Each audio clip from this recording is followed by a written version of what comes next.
Mungkin di dunia ini nggak ada derby yang lebih panas dari El Clasico. Permainan keras, saling dorong, adu mulut, bahkan sampai pakai kekerasan, itu pemandangan yang biasa aja di El Clasico. Yang menjadi pertanyaan, kenapa El Clasico selalu panas? Dan kenapa kok harus Barcelona dengan Real Madrid?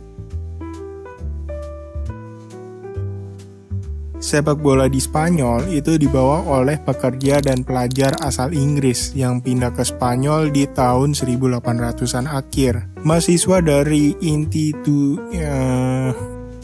Institución Libre de Enseñanza mendirikan sebuah klub yang namanya itu Football Club Sky. Ini adalah klub bola pertama yang ada di Madrid. Seiring berjalannya waktu, klub ini terpecah menjadi beberapa bagian, salah satunya Madrid Football Club pada 1902. Madrid Football Club ini adalah cikal bakal Real Madrid yang sekarang. Klub ini didirikan sama Joan Padros dan Carlos Padros. Lucunya, dua orang ini adalah orang Katalan, tempatnya Barcelona. Tapi dua orang ini membentuk klub Madrid Football Club itu bukan dengan dasar Catalonia, melainkan dua orang ini memang sudah sejak lama pindah ke kota Madrid. Terus di 1920, Raja Spanyol Alfonso ke-8 memberi gelar Real yang berarti kerajaan ke Madrid, sehingga Madrid Football Club itu menjadi Real Madrid. Sedangkan Barcelona itu dibentuk bukan dari masyarakatnya sendiri, melainkan Barcelona itu dibentuk sama orang-orang asing atau ekspatriat yang ada di Catalonia. Jadi di 1898 ada pengusaha asal Swiss namanya Joan Gamper itu pindah ke Barcelona. Di sana belum ada klub bola. Kemudian Joan Gamper itu ngajak ekspatriat lainnya dari Inggris sama Jerman, dan ada beberapa orang Spanyol juga buat bikin klub bola. Dan di 1899 terbentuklah Football Club Barcelona. Nggak butuh waktu yang lama, klub Barcelona itu menjadi representasi klub asal Catalonia. Dan warna biru merah ciri khas Barcelona itu diambil dari FC Basel, klub dari Swiss asal Joan Gamper. Nah, terus kenapa kok Real Madrid itu bisa jadi saingannya Barcelona?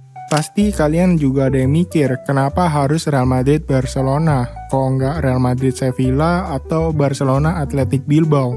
Jadi, di 1900-an awal, ada 3 klub yang paling gede di Spanyol, yaitu Real Madrid, Athletic Bilbao, dan Barcelona. 3 klub ini yang selalu bersaing di Copa del Rey, yang pada saat itu masih menjadi kompetisi paling bergengsi di Spanyol. Sebetulnya namanya dulu bukan Copa del Rey, tapi mereka berganti nama beberapa kali, dan supaya nggak bingung, kita sebut aja tetap Copa del Rey. 3 klub ini selalu bersaing dalam turnamen tersebut. Namun, Athletic Bilbao itu tidak memiliki masalah politik dengan kedua tim ini. Sedangkan Real Madrid dan Barcelona itu lebih dari sekedar persaingan klub bola. Oke, sekarang kita bahas sedikit pemicu persaingan ini. Jadi, Real Madrid itu adalah representasi dari kota terbesar di Spanyol, sekaligus ibu kota. Meskipun pada saat itu Real Madrid masih belum terkait dengan hubungan politik Spanyol, di sisi lain Barcelona adalah representasi dari Catalonia, yang dimana pada saat itu ada gerakan kalau Catalonia itu ingin merdeka dari Spanyol. Di akhir 1800-an, Catalonia adalah wilayah paling maju secara ekonomi dan industri di Spanyol, mengalahkan Madrid. Namun, pemerintah Spanyol pada saat itu lebih sering membuat keputusan yang dalam tanda kutip itu ngerugiin Catalonia.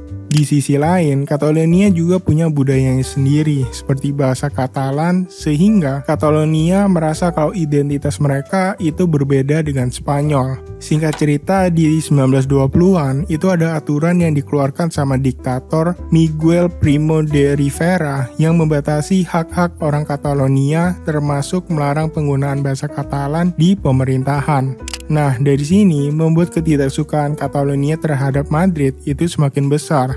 Barcelona sendiri itu dibentuk bukan sebagai sekedar tim bola. Joan Gamper membuat klub ini dengan unsur-unsur kebudayaan Catalonia, sehingga Barcelona bisa menjadi sebuah kebanggaan bagi rakyat Catalonia. Dan di 1920-an, Barcelona mendapat dukungan dari rakyat Catalonia sebagai simbol perlawanan terhadap pemerintahan Spanyol yang selalu berpihak dengan kota Madrid. Dan secara nggak langsung, Barcelona menjadikan Real Madrid sebagai klub yang mereka benci karena mereka adalah representasi dari kota Madrid.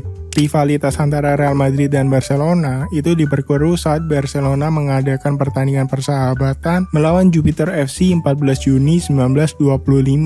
Memang nggak ada Real Madrid dan Jupiter FC juga klub dari Barcelona.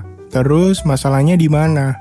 Sebelum pertandingan itu dimulai, lagu nasional Spanyol Marcha Real dinyanyikan. Supporter Barcelona menganggap itu adalah sebuah simbol penindasan terhadap Catalonia karena pada saat itu Primo de Rivera sedang berusaha melemahkan identitas dari Catalonia. Bukannya ikut nyanyi, fans Barcelona malah mencemooh lagu sakral tersebut yang membuat Joan Gamper, presiden klub pada saat itu, dipaksa mundur dan meninggalkan Barcelona. Sedangkan Barcelona sendiri mendapatkan hukuman larangan bermain selama 6 bulan. Ya, di era-era ini, persaingan Barcelona dan Real Madrid masih bisa dibilang biasa aja. Singkat cerita, di 1936 sampai 1939 ada perang saudara di Spanyol. Ya, intinya dari sayap kiri, Republikan yang diisi sama Catalonia sama Basque ingin mengubah sistem Spanyol yang tadinya berbentuk kerajaan menjadi republik.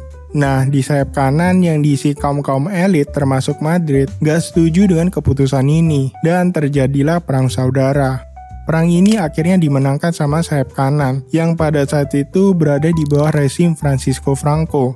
Setelah perang itu, Spanyol itu semakin terpecah belah dan Franco butuh sesuatu yang bisa menyatukan negaranya kembali dan sepak bola menjadi solusinya.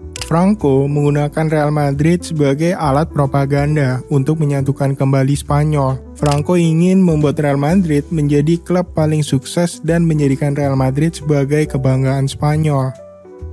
Saat itu 13 Juni 1943, semifinal leg yang kedua Copa del Rey, Barcelona melawan Real Madrid.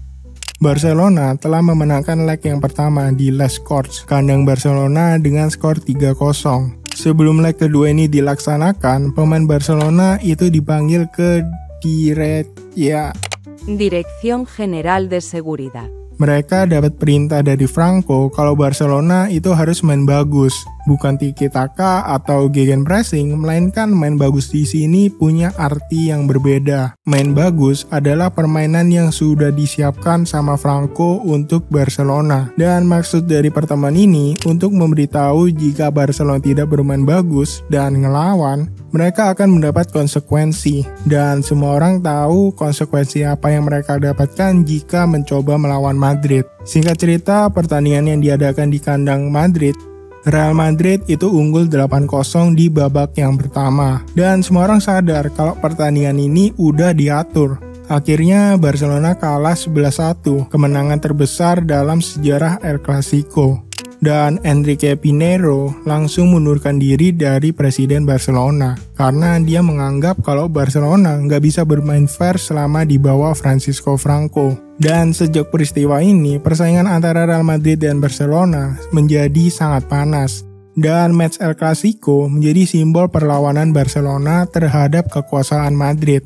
Di era Francisco Franco, Barcelona itu sangat ditekan. Keputusan-keputusan aneh yang merugikan Barcelona terus bermunculan di rezim Francisco Franco ini.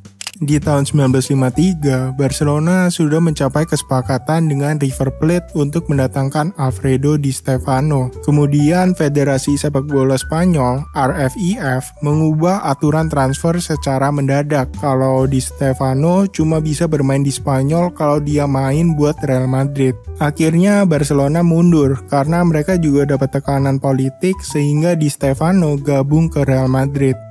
Di era 1950-an sampai akhir rezim Francisco Franco, dominasi Real Madrid itu udah gila. Dalam 25 tahun, Real Madrid memenangkan 15 kali La Liga dan 6 trofi UCL yang dimana 5 diantaranya mereka dapatkan secara berturut-turut. Sedangkan Barcelona juga nggak terlalu ketinggalan. Meskipun selalu dalam tekanan, Barcelona masih bisa memenangkan 8 kali La Liga dan 9 kali Copa del Rey.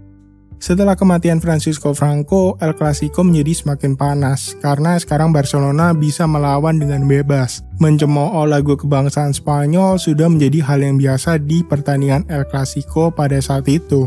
Selain itu, media yang udah lebih bebas menjadikan El Clasico ini sebagai bahan jualan mereka. Aura panas dalam El Clasico ini bakal melekat selamanya. Mulai dari pembajakan Figo dari Barcelona, persaingan Jose Mourinho sama Pep Guardiola, selebrasi Kalma Cristiano 2012, selebrasi nunjukin Messi di 2017, dan masih banyak lagi selalu membuat El Clasico selalu panas. Dan ketegangan ini nggak akan pernah berakhir. Kalau kalian sendiri lebih suka ke Real Madrid atau Barcelona? Tulis pendapat kalian di kolom komentar. Dan kalau kalian punya ide-ide yang menarik buat next konten, bisa juga komen di bawah. Terima kasih sudah menonton. Jangan lupa like, comment, share, dan subscribe kalau kalian suka. Dan sampai jumpa di video selanjutnya.